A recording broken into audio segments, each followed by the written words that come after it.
Good evening, ladies and gentlemen, and welcome to another episode of America in Black and White. Tonight, we have a very special guest who's going to give us a lot of insight and focus on education within our underserved communities. We're going to be talking about some mentorship, and we're also going to be talking about leadership. So, our guest tonight is Dr. Moses McKenzie Jr. Let me tell you a little bit about Dr. McKenzie.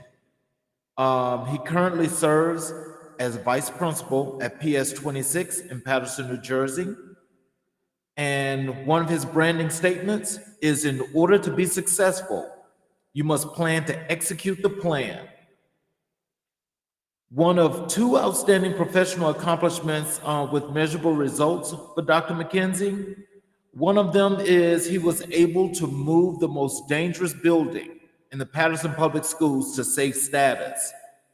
He was also able to move his previous school from comprehensive status in the state of New Jersey.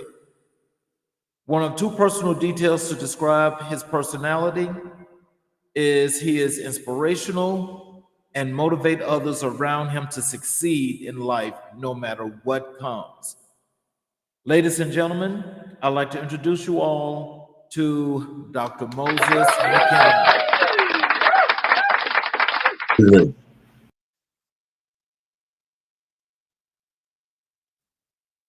Welcome to the show, Dr. McKenzie. So good to be here. I'm excited. Such a blessing. And so I am looking forward to having a great conversation.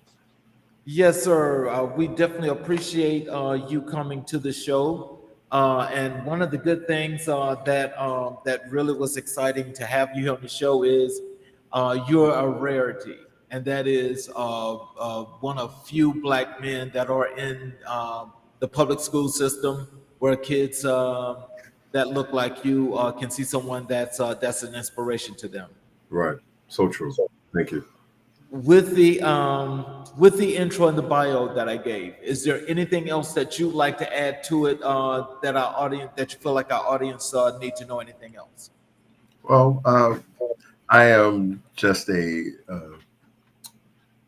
man born and raised in the city of Paterson, born and raised on a street they call Straight Street, where my dad had a little store called McKenzie Sweet Shop. That's where I grew up. We had a little storefront there.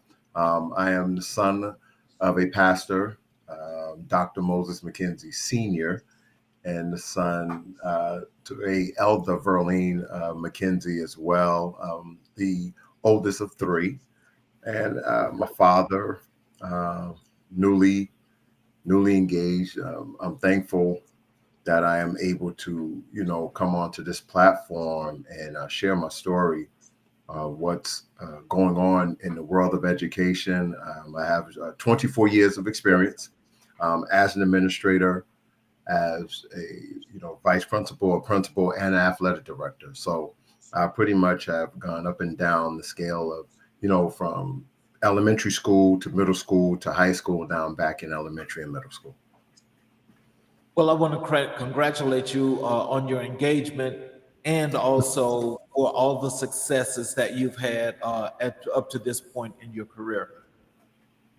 Thank you so much. I truly appreciate it. Well, let's get right into these wonderful things here, so you can drop some of these wonderful golden nuggets for our audience. Yes. When we talk about education, can you tell us this? What do you believe are the most critical challenges facing education today? I believe one of the most critical challenges is shortage of teachers. The short of, there since the pandemic, the numbers have shown that a lot of our teachers, those who have been in the system for, let's say, maybe over 20 years, are now retiring. We have a young generation, a young group of inspired teachers who are coming along right now. And, the state of education, they don't really want, do they want to be a part of the educational system? It is a great field because not only is the pension is pretty good, but you have to look at, you're changing the mindset of individuals, of young folks. And so I think the shortage of staff is really hindering the field of education. And then you have to look at funding. Do we have enough funding to pay teachers? Do we have enough funding to make sure that our students have the big thing now is technology. So do we have the funding in our school budgets in order to make sure that every student has a Chromebook, every teacher has a Chromebook? Our students, when they are home and they are not in school with the Wi-Fi, to get free Wi-Fi, are they able to get online through Wi-Fi? So that's another big issue. So shortage of teachers and funding is very, very critical right now and hindering education. And then you have to find So, qualified teachers as well. You just can't jump into education and say, hey, I want to be a teacher. There's training, there's schooling that you have to also understand how to teach, what to teach, and also, try to perfect your craft, whether it's in math, science, ELA, social studies, even phys ed. I'm an old phys ed teacher. Phys ed it's science. So you have to understand and know the craft and understand the children that you are teaching in today's society. well, my follow up to that is when you mentioned the shortages, do you think that, things such as the budget shortfall, teachers having to be more like a parent and then a friend as they're teaching students, um, the environment of the school and what the school brings as far as resources to the kids. Do you think that's creating a shortfall of the teachers? No, I to some degree, yes, but you have to look at across the nation.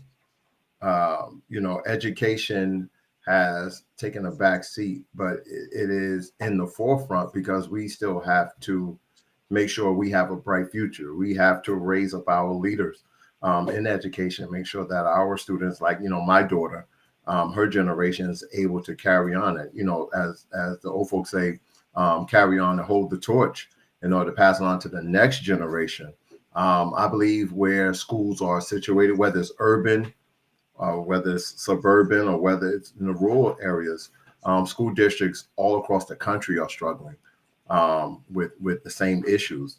It's just not a field that people want to go into right now. And so you have the dedicated staff members like my veteran staff that I have now that has 30 plus years, the veteran administrators who have 40, 45 years. And they are still, working hard trying to educate young folks.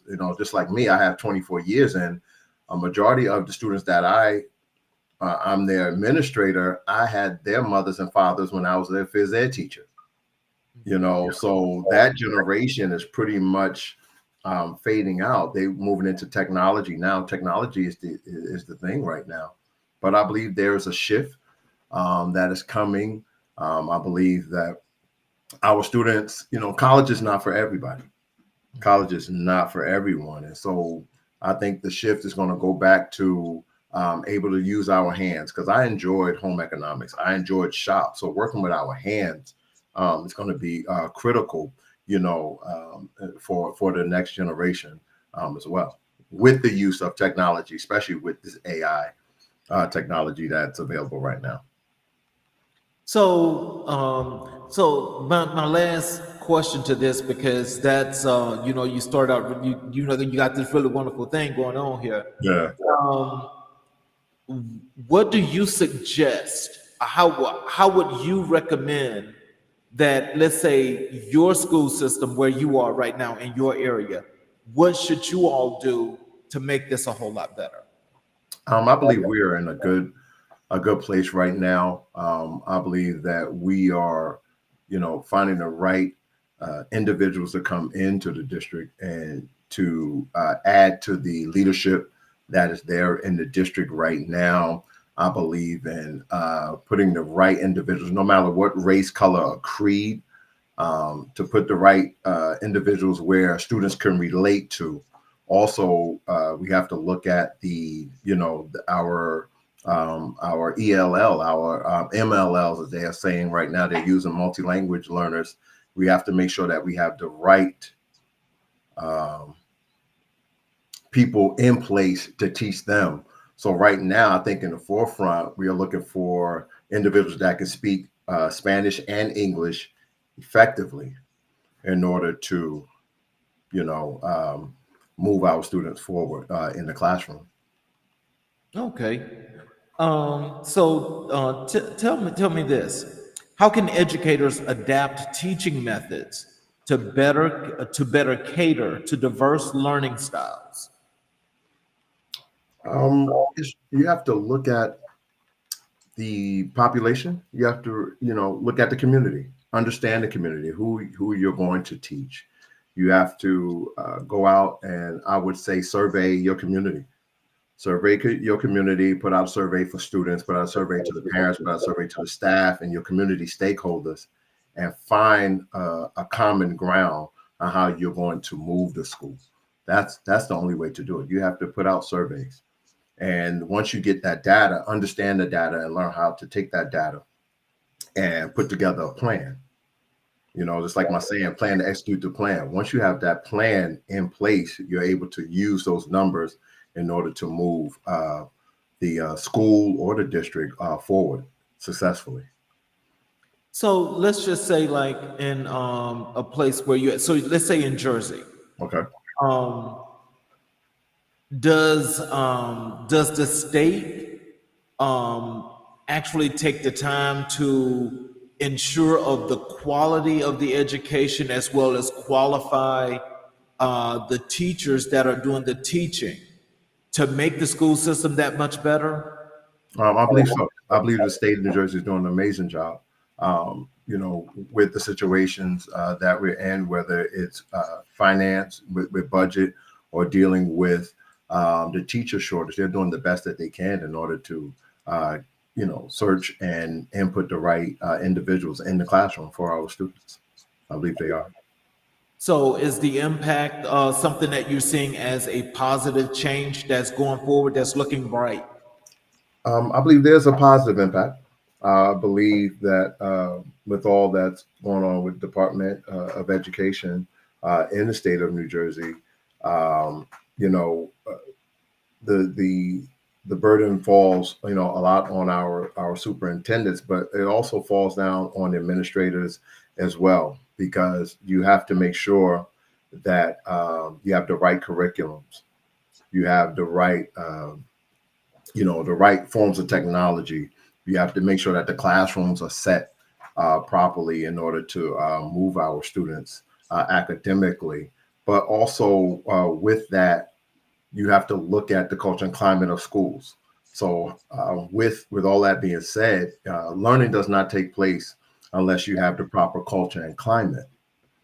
So I'm a witness to that. With the proper culture and climate in a school, academic success will happen. It's just a matter of taking time.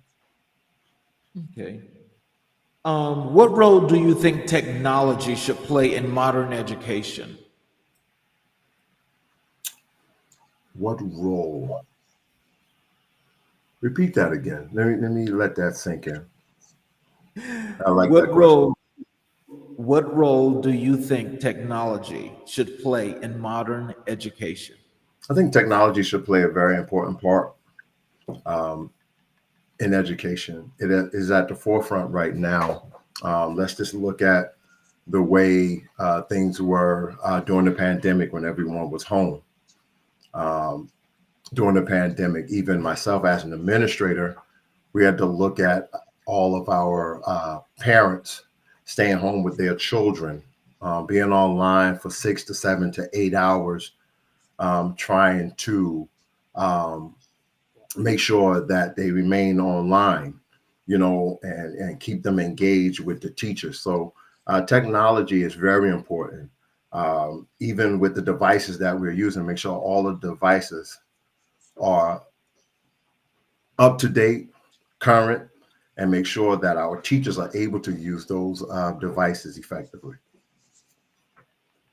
So with times changing and everything is moving to the technical age, is it feasible to say that you guys, especially in your school system, that with everything going technical, you guys are still using a paper system as a backup?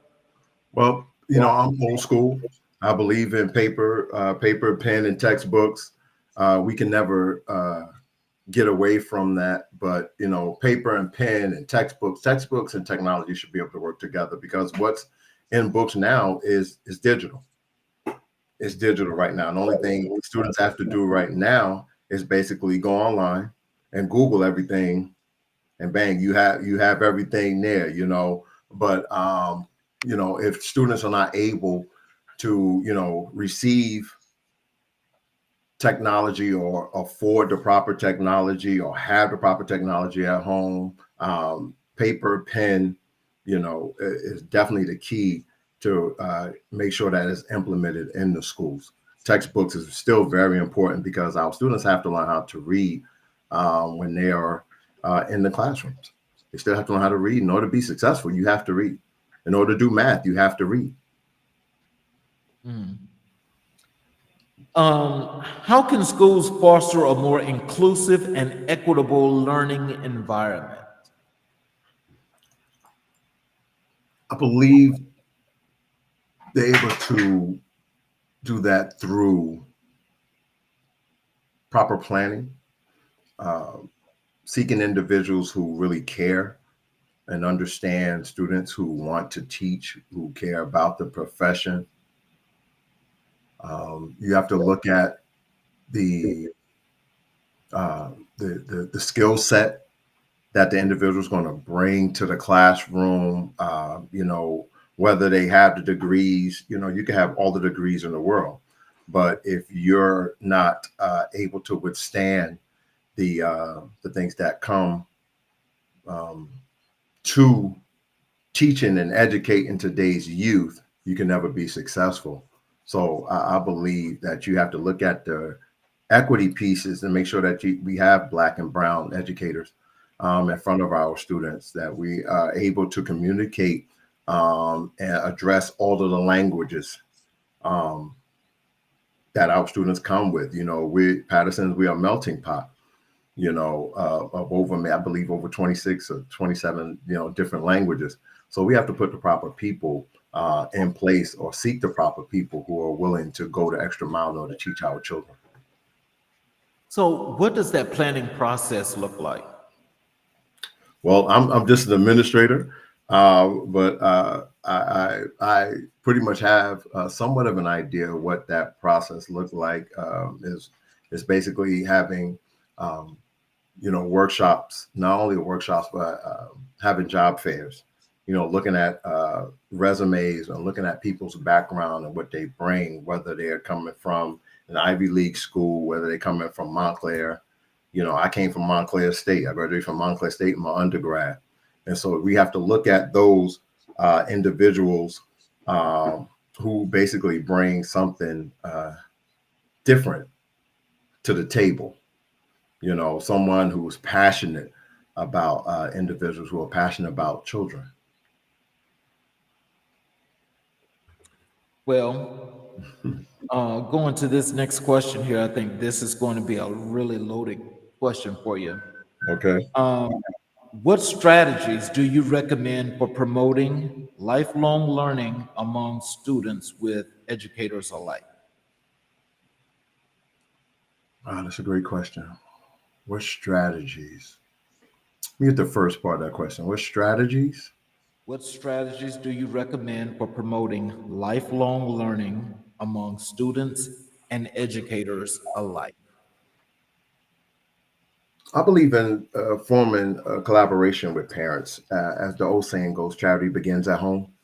I really believe that charity begins at home. So fostering a professional working relationship with teachers, community stakeholders, and administrative staff.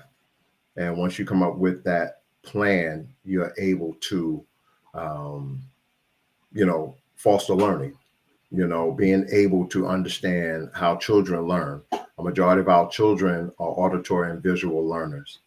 Okay, so when you're looking at an auditory and visual learner, when you have that teacher in the classroom, we need that insight from the parents, not just when something bad goes, happens in the classroom, but we need to understand, when we had that conversation at back to school night or report card night, what is it that's happening at home? How can I help and understand your child in order to teach them in the classroom? And as administrators, we have to, sit with the team and basically make sure that we follow some of those tips in order to move our children, because education should be stimulating to the eyes. When you come into a clean building, clean classroom, I know some staff members use music, which is very universal right now. Whenever most students come to my office or a parent come into my office, I'm always playing music. And so what you do is you're able to keep your tone and conversation at a pace where you're able to have a productive conversation and still able to listen to soothing music. That's a thing that really works with teachers. So teachers use that to keep students pretty much engaged and pretty much calm while going through the lesson. And so that's what I think you have to do. Okay, so besides the work that you do inside the school, Mhm. are you doing any other work to promote education in your community? Well, yes, I am a member. I am a brother of the Omega Psi Phi Fraternity Incorporated in the city of Patterson. I pledged in '01, spring '01. Um, we've been serving the community. We are known as the Patterson Qs. We've been serving the community since 1951. And what we have done is basically we have a mentoring program. So I'm able to mentor several young men, not only from my school, but from School 20, my previous school, and students in the community. And we've even opened it up to our high school students. And me and my fraternity brothers, I'm just a part of it, but our leader, Brother Hamilton, we've put this group of men together and able to bring these young men together twice a month and mentor them. It is the most gratifying situation I've ever dreamed of, because now we're trying to foster healthy Black and brown men, young boys, and turn them into men where they are able to give back and come and serve their community. When I was a kid playing sports, all of my coaches were Omega men, all of my coaches. So my father entrusted them to basically, when he wasn't around and he was in church, to mentor me as well while I was playing sports. From elementary school on through high school and through college, he was able to say, you know what, this is my son. Mentor my son and my younger brother, and now we are giving back, and it feels good to be a part of this illustrious fraternity, because our young boys really look forward to it, and we are able to not only share knowledge. Majority of our chapter brothers are in law enforcement. They are also they're lawyers. We have a couple of policemen. We have firemen. We have educators. So we are all up and down the spectrum, and able to continue to mentor our young boys. So, what is the impact, and how does that make you feel about the mentoring that you guys are doing within your community to help these young men become men? I think the impact is great. The impact is very important because we have connected not only with the community, we've connected with a lot of the parents. I believe the parents have really asked for the mentoring as well. We have some of our mothers who are single parents come in and be a part of our mega team meetings. It's a great impact because we're able to not only remove them and take them from the city of Patterson, but we're able to take them on field trips as well. We took them to the HBCU basketball game at the Prudential in Newark, and they had an amazing time there. So, there are certain platforms and things that we're able to do with them as well. We do yoga with them to teach them how to tune their mind and their bodies. We do some boxing with them, but the whole goal is to make sure that they're able to be successful young men and grow up and be great citizens and give back to their community. So, sticking with mentorship, what motivated you to become a mentor, and how has mentorship impacted your own journey?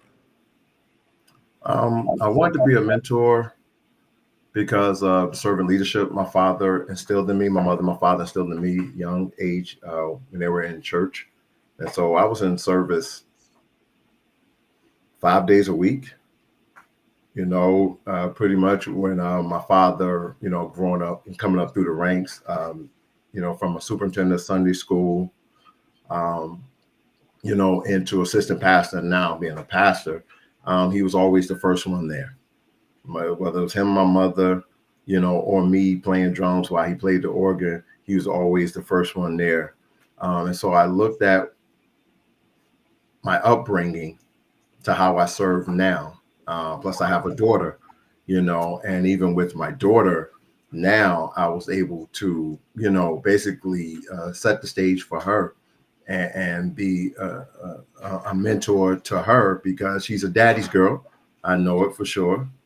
She's a daddy's girl, and so she's able to live a life where she's proud of her father and proud of her family and proud of her heritage. So it's been a great impact.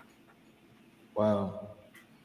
How do you define the difference between mentorship and coaching? Mentorship.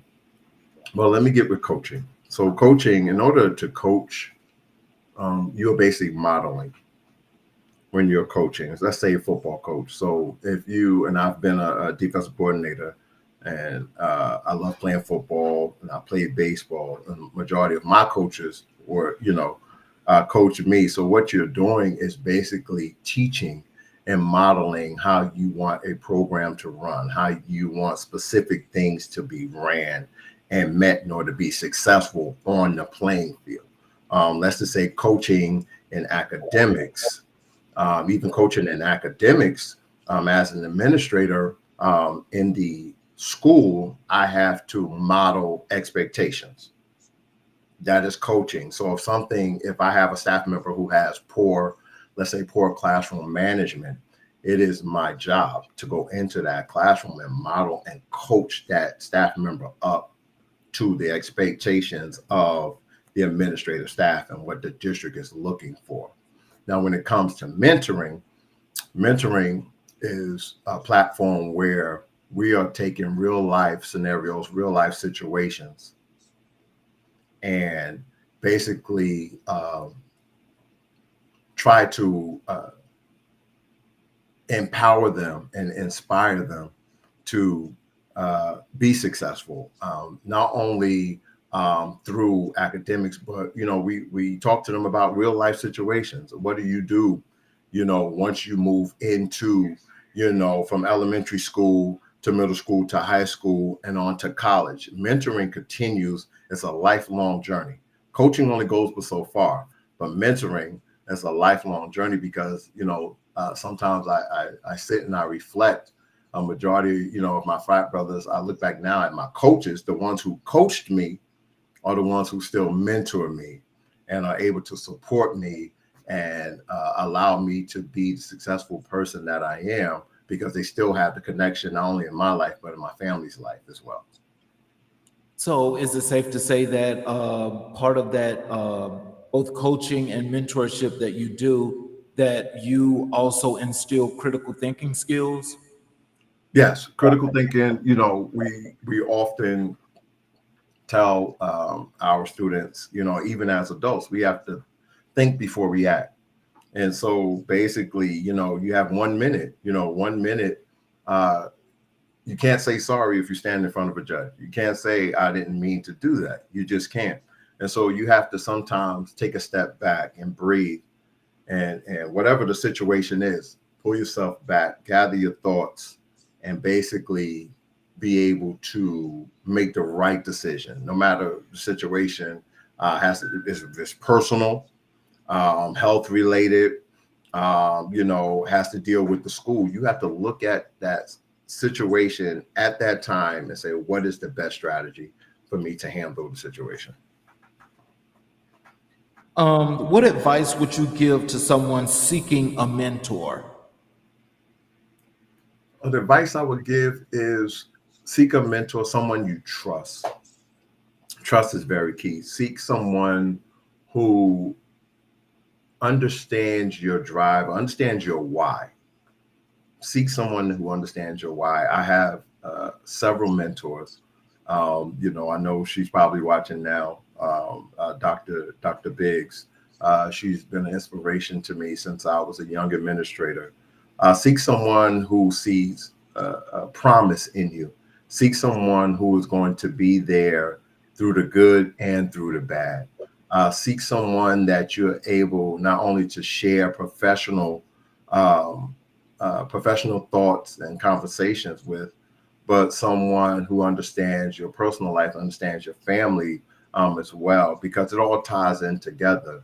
Mentoring is a lifelong skill. Mentoring lasts forever.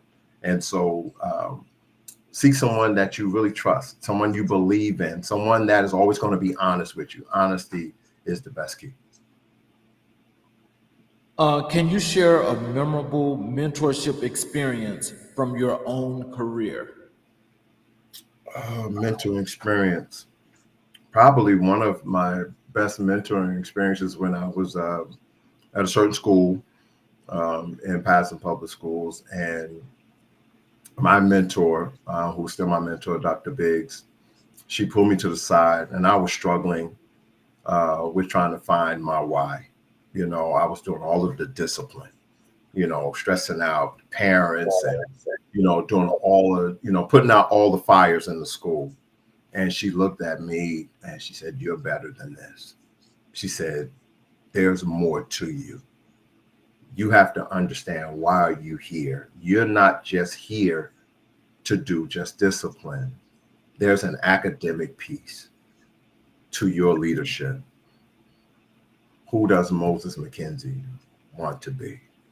And when she said that to me, I could hear my mother in my ear as well. And she became like a mother figure to me. And from that day on, I understood my why. I understood that I am going to be in front of these children and these staff members, whether they look like me or not, and they're going to be able to follow someone who is positive and be able to be successful. How can organizations create a culture that encourages and supports mentorship relationships? I think organizations can support through having meetings, conferences with community stakeholders, getting in the community. You have to understand your community. One of the key aspects of being a successful administrator is understanding the community. So if you understand the community, organizations that are coming in and want to mentor and want to do programs, find out who's in leadership. Sit down with the leadership, ask them, do they have a plan? How is it that my organization can best serve not only the school, but can serve the shelters? Some of our students are in shelters, soup kitchens. Some of maybe have families who are homeless. So if your organization coming in, find out what are the key issues. Once you know the key issues, then you go back to your organization and find out the individuals who are able to help and assist you and assist that community in, trying to turn it around and spread good cheer in the community. How can organizations, well, let me just ask you this way.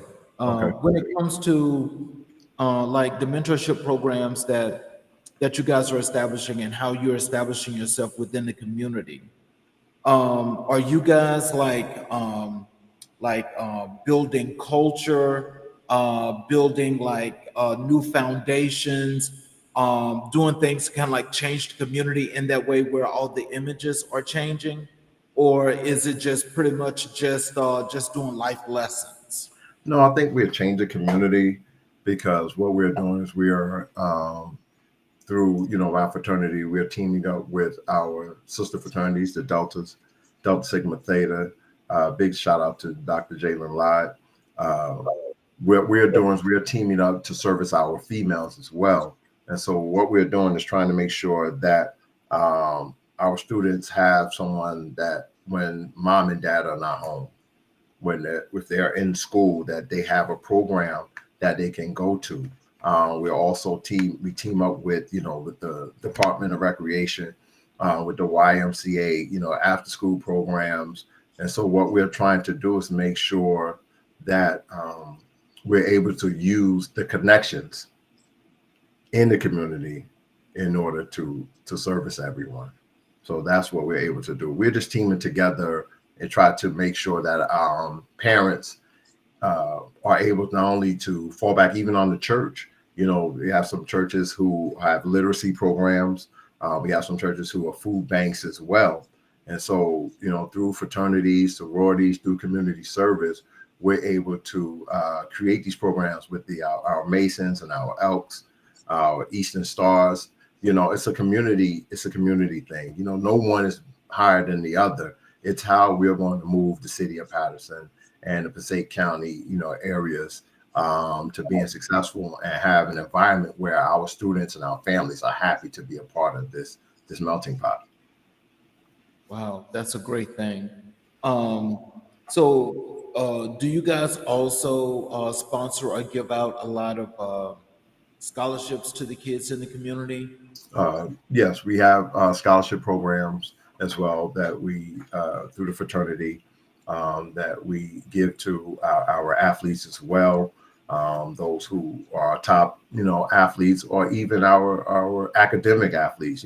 Today's athlete has to be an academic athlete, scholar athlete. That is the key word. It's not just about athletics. Even though the athletic ability will possibly move them into a school, but you have to have the proper academic support as well. So we do have scholarship funds that are given through through fraternities, through sororities, and even through churches in order to help our students to buy books, the small things, to get a little bit of food, care packages, things of that nature that the parents are not able to get. So, have you guys started to implement a program that would help some students go abroad to study? I believe that will come soon. Right now, I think we're just so focused on mentoring. We're moving now into our high school students as well. So with every program or every process, we take steps. So we know we have a good following, a solid base with our elementary and middle school students. And now we're moving into having our third conference next year in the fall with our high school students as well. So now, once we have our high school students, we've already reached K, well, not K, grades maybe 5 through 12, who are part of the Omega Teens, who are part of doing community service. Now we're able to use that platform in order to broaden our horizons in the future. Okay. I think of all the things that you mentioned, and I think how this ties together is when you were talking about the leadership part. Can you tell us what qualities do you consider essential for effective leadership? Qualities that are essential for effective leadership: um,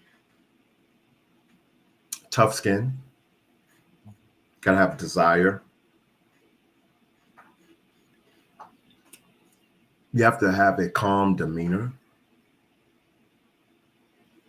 You have to understand the job. It's a big difference from being in the classroom than being an administrator.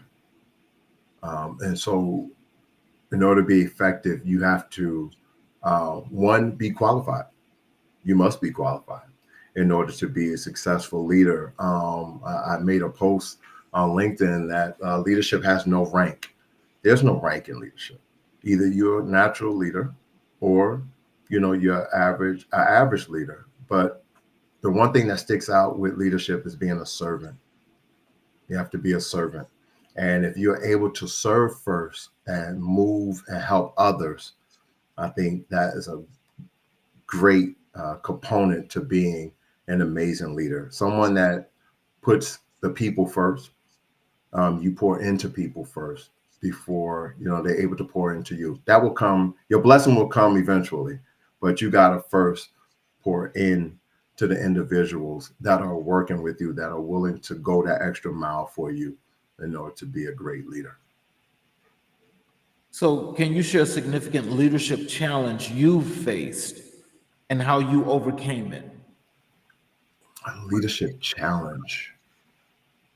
I don't really professionally. I think being on two different planes with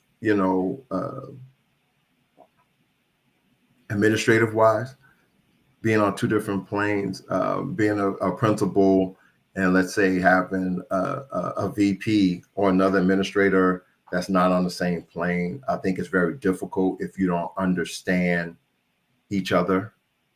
I think that you have to know and understand the commonality of the school and what the plan is for the school. Understand that it is our job in order to move the school academically. We both have to be on the same page, and so I think that there's always a struggle with the approach to leadership. You may have, most administrators are considered like the buffer in between. A certain parent might go to a certain administrator and may not want to talk to another administrator. Those things happen, but you also want to make sure that you are a team, you are one. And, the way you present yourself in public is very key as well. There are so many things. I could talk about this for hours, but, this is one of the things that have, bothered me as administrator coming up is understanding the leadership styles. Everybody's style is very different. I tell people I walk firm, but I'm fair. I'm very firm. I'm very firm in my approach, my physical approach. When I walk, you're going to hear me walking down the hallways. I got, it's funny, I got flat feet. So, you're going to hear me walking down the hallway. My tone and my voice is very, very deep. And so at times when I am trying to get my point across, I have to learn how to either elevate it or pull it back and remain calm as I try to give instructions and directions and be clear and concise in what we are looking for as we move out through the academic day. Even with some, sitting with some of my, my friends, I make sure that I'm aware of my tone. Tone is very important, even if I talk to kids. You can't scream and yell at kids. They're not going to respond to screaming and yelling. You have to talk to them at a tone where they understand, okay, Dr. McKenzie's not playing, but what else are you going to, how are you going to help me with the situation? And that's what makes me successful, even when I'm talking to parents as well. Do you believe in this old cliche that in order to be a good leader, you must be a good follower? You have to be a follower. You have to be a follower first. But so it all depends on who you're following. It all depends on it all depends on who are you, who you're going to follow. At the end of the day, leaders, I think it's the other way around. I think in order for you to be a good leader, you have to be a good listener. You have to listen. Listen. The students will tell you exactly how the building is running. Staff members will tell you, parents pretty much will tell you what their desire for their student or their child is. You have to listen. So, you got to listen before you react.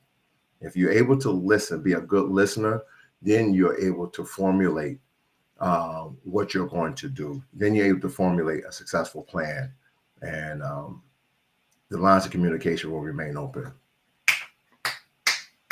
So, when you talk about listening, Right. I have a few more questions for you because Of course.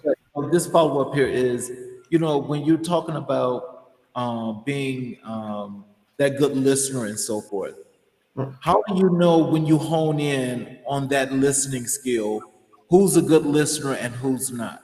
What do you look for that tells you where you could get an indication? Okay, this is a good leader, so they're being very attentive, and I know that they're going to be able to follow up with whatever I put out to them. A good listener is someone who is constantly paying attention. Someone who is going to give you their undivided attention. Um, by the way you speak, by the way you are talking to them, by the way you're trying to communicate with them, showing that you're very sincere in what you're doing. Um, that's a sign of a good listener. A good listener is able to take that information, basically turnkey, and remember the next conversation that's going to come around. And so I believe one of the keys of a good listener is someone always taking mental notes, someone that is responding to how you're speaking, someone that is going to respond in a positive way. And so when you have the conversation the next time, they are able to basically come to the table with ideas. That is a sign of a good listener. So, how do you approach decision making in leadership roles? Repeat that again. How How do do you I? how do you approach decision making in leadership roles? I approach decisions from a team concept. I basically look at the situation, outweigh the pros and cons. Look at the situation where who is it going to affect? Whether it's a good decision or a bad decision, it's going to affect someone. But we want to make sure that the decision um, is positive. The decision is made for the best of the student and the family. That's how I'm able to do it. And you got to have a team approach. It's not just about me, but it's about the administrative team, whether it's child study, whether it's the counselor, whether it's the staff member, everybody brings something to the table in order to make the right decision. And so that's how I approach it. So, let's say the relationship with you and your staff, those that are underneath you. Um, do you delegate based on hierarchy or the best people to carry out the task that you give them? Based on the situation, delegate on the person that can best handle the situation. That can best handle the situation. I often say, as an administrator, we wear so many hats. But, if there's a situation where a counselor who's a certified counselor needs to be a part of the meeting or this decision making, I'll go and I lean on him or her in order to come to the table with a solution. Let's say child study, if we're dealing with SPED students, I'm able to look at what does the psychologist bring to the table or the behaviors bring to the table in order for us to help with the situation with the student or with a parent or what's going on at home. So it's a team concept for sure. I like that. I like that because I think, once you start team building and you build yourself a pretty good team, then Mhm. that means that you don't really have to worry about doing so much of the work, but just making sure that all the work is done. Right. And you can't micromanage either. You can't Right, micromanage. You give out a task. Listen, are you able to do this task? Can you right. help me with this task? And it's the way you ask. You may not know how. If you could bring something, every little piece helps. But there are individuals on staff, on staffs, even their parents that can come to the table with an idea that can really help turn the situation around for a family. I'm willing to maybe listen to another parent. What would you do in this situation? Without saying names, of course, but how would you handle the situation? But at the end of the day, When I leave the building, I always reflect. I always have a journal, and I journal everything. Always look back and reflect, even when I get home, and wonder what could I have done better, or how can I make the situation, even better for the families. Well, what strategies do you suggest for building and maintaining high performing teams? Maintain a high performing teams. Mhm. What strategies do you suggest for building and maintaining those? Professional development is key, especially so we're talking academics. Professional development is very key. Looking at the skill set of teachers. So, a majority, I shouldn't say a majority, but most schools, when you're dealing with a school environment, let's say you're working on culture and climate, the key aspect is classroom management. So bringing in professionals on how to keep your class constantly engaged for, let's say, for 40 minutes or a block, a block. So let's say for 80 minutes, get professional development.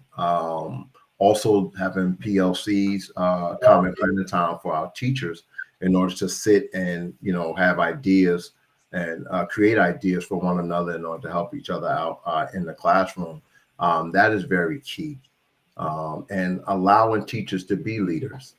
As administrators, we don't know the gems that we have in schools. And sometimes, if they are given the opportunity to, let's say, go out to professional development out of the district and be able to turnkey that information to the administrative staff, that's the perfect opportunity for that staff to be put pretty much in front of their colleagues to say, you know what, Mrs. So-and-so went to professional development. This is what she has learned.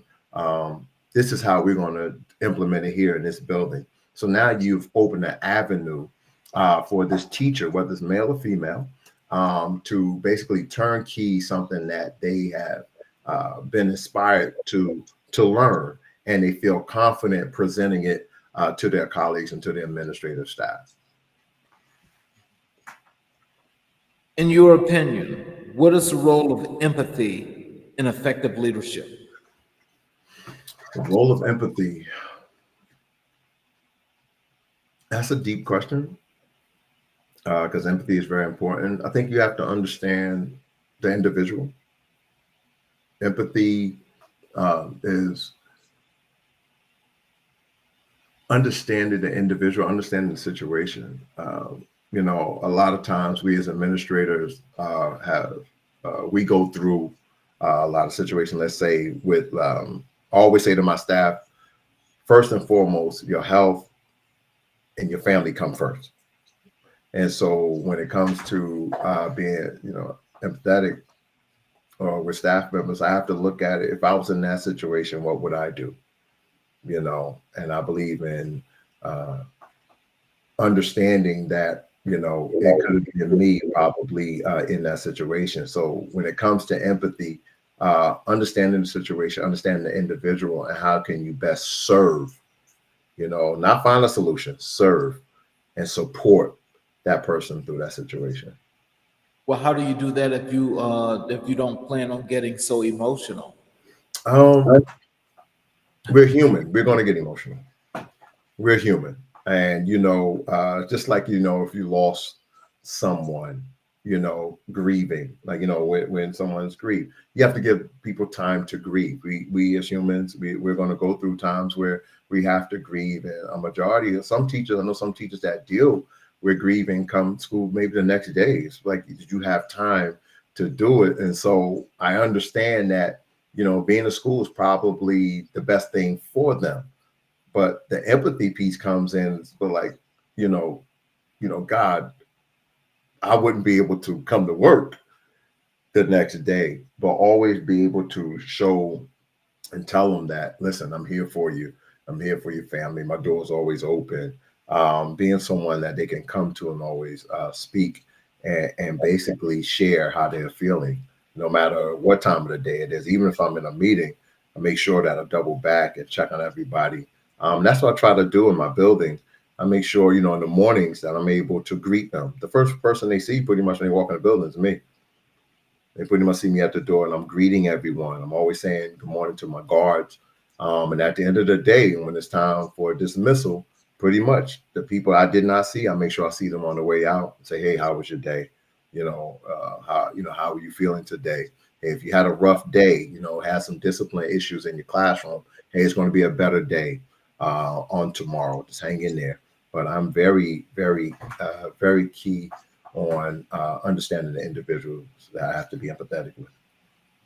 So, from an overall perspective, Mhm. after going through your leadership, your mentoring, and the educational system itself, what can we expect from you, Dr. McKenzie, and PS 26 in the next 5 years? Oh, well, I think you can expect a school that will be academically successful. Um, you can expect a community that will come together and start to believe more in the leadership. Staff will come together and build an environment where students that are moving throughout the grade levels are still able to learn and carry what they learned from the previous year to the next teacher. You're going to be able to see a school that is going to follow the leadership of the superintendent, follow the leadership of the assistant superintendents who are over the building. You're going to see administrative team that is going to be not only visible, but a leadership team that is able to communicate in a positive manner, be able to walk out into the community and not be afraid to address difficult situations, be a leadership staff that will make the best choice for the wealth of the student, not for self gratification, but for the wealth of the student. So, when can we expect your first book to come out? Oh, listen, um, I want to write a book. I definitely want to write a book. I already have the title and everything. Um, Soon, maybe another year or two. Maybe another year or two. The book will be the name of it be "Son of a Preacher." Son of a Preacher: The Journey of an Administrator in the Urban District. That will be the title. Son of a Preacher.